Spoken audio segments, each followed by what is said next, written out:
చూస్ country delight, live better. ఇప్పుడే country delight app ని download చేసుకోండి.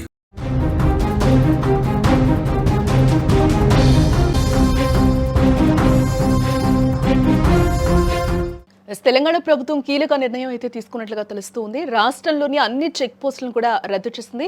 సాయంత్రం 5 గంటల తర్వాత ఎత్తివేయాలంటూ కూడా ఉత్తర్వులను అయితే జారీ చేయడం జరిగింది. అవినీతి ఆరోపణలే దీనికి కారణం అన్నట్లుగా కూడా తెలుస్తుంది. వాహనాల రాకపోకలకు ఇబ్బంది లేకుండా కూడా చర్యలు తీసుకోవాలని చెప్తూ ఉన్నారు. తెలంగాణలో కాంగ్రెస్ ప్రభుత్వం అధికారంలోకి వచ్చిన తర్వాత పలు కీలక నిర్ణయాలు తీసుకుంటూ ఉన్నారు ముఖ్యమంత్రి రేవంత్ రెడ్డి. ఈ క్రమంలోనే తెలంగాణ రాష్ట్రంలో రవాణా వ్యవస్థలో పెద్ద మార్పులకైతే శ్రీకారం చుట్టారు సీఎం రేవంత్ రెడ్డి. రాష్ట్ర వ్యాప్తంగా ఉన్న అన్ని ట్రాన్స్పోర్ట్ చెక్ పోస్టులను తక్షణమే మూసివేయాలని కూడా రవాణా శాఖ కమిషనర్ ఉత్తర్వులు జారీ చేయడం జరిగింది. ఈ మేరకు బుధవారం అక్టోబర్ 22న ఆదేశాలు అయితే రావడం జరిగింది. సాయంత్రం 5లోగా మూసివేయాలని కూడా చెప్తూ ఉన్నారు. కొంతమంది అధికారులు ప్రైవేటు సిబ్బందిని ఉంచి స్వేచ్ఛగా అక్రమ వసూళ్లను కొనసాగిస్తూ ఉన్నారని కూడా అధికారులు వెల్లడించారు. దీనిపై ఆగ్రహించిన సీఎం రేవంత్ రెడ్డి ఈ నిర్ణయం తీసుకున్నట్లుగా కూడా సమాచారం అయితే వస్తుంది. ఇటీవల జీఎస్టీ అమల్లోకి వచ్చాక చెక్ పోస్టుల అవసరం చాలా వరకు తగ్గిందని కూడా ఇక్కడ చెప్పుకోవచ్చు. కేంద్రం సూచనల మేరకు దేశంలోని అనేక రాష్ట్రాలు సంవత్సరాల క్రితమే చెక్ పోస్టులను అయితే రద్దు చేశాయి. కాకపోతే తెలంగాణలో మాత్రం ఇంకా కొనసాగుతూ వస్తుంది. వాస్తవానికి గత ఏడాది తెలంగాణ చెక్ పోస్టు రద్దుకు రవాణా శాఖ నిర్ణయం తీసుకున్నప్పటికీ కూడా కొంతమంది అధికారుల ఒత్తిడి కారణంగా ఇన్నాళ్లు జాప్యం జరిగిందని కూడా అంటూ ఉన్నారు. మొత్తానికి 2 నెలల క్రితం దీనికి సంబంధించిన జీవో అయితే జారీ అవ్వడం జరిగింది.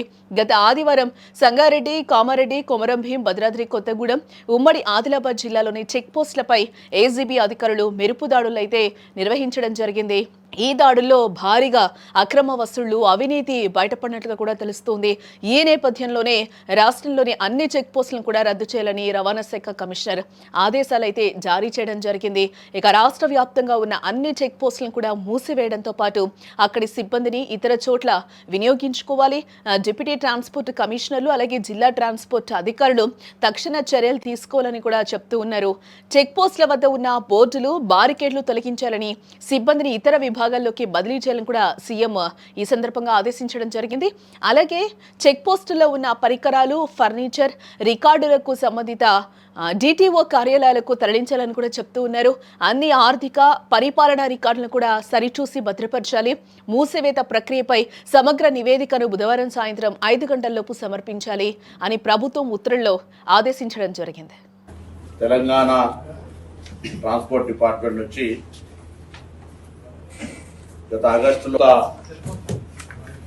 టాక్సేషన్, ట్రాన్స్ఫార్మింగ్, ఎలక్ట్రికల్ వెహికల్ సంబంధించి ఒక మొట్టమొదటి రాష్ట్రంగా మనం తెలంగాణ లోపల EV vehicles complete exemption up to 2026 దాకా ఫస్ట్ ఫేజ్ 2 years ఇచ్చినాం.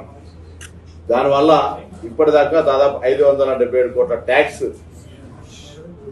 రవాణా శాఖకు రావాల్సి ఉన్న రెట్రోఫిట్ అంటే ఎగ్జిస్టింగ్ ఉన్న ఆటోస్ ను కన్వర్షన్ ఇంటూ ఎల్పీజీఆర్, సిఎన్జీఆర్, ఈవీ వెహికల్స్ గా కన్వర్షన్ చేసుకునే స్కోప్ ఉంది, టెక్నాలజీ ఉంది. దాని కొరకు ఒక 25,000 ఇచ్చినాం. అది ఇంకా ఆ టెక్నాలజీని కొంత ఫిజిబిలిటీ అవుతుంది కాదు అనే దాని మీద ఈ సిటీలో కూడా పొల్యూషన్ సంబంధించిన దాని మీద చేయడం జరిగింది.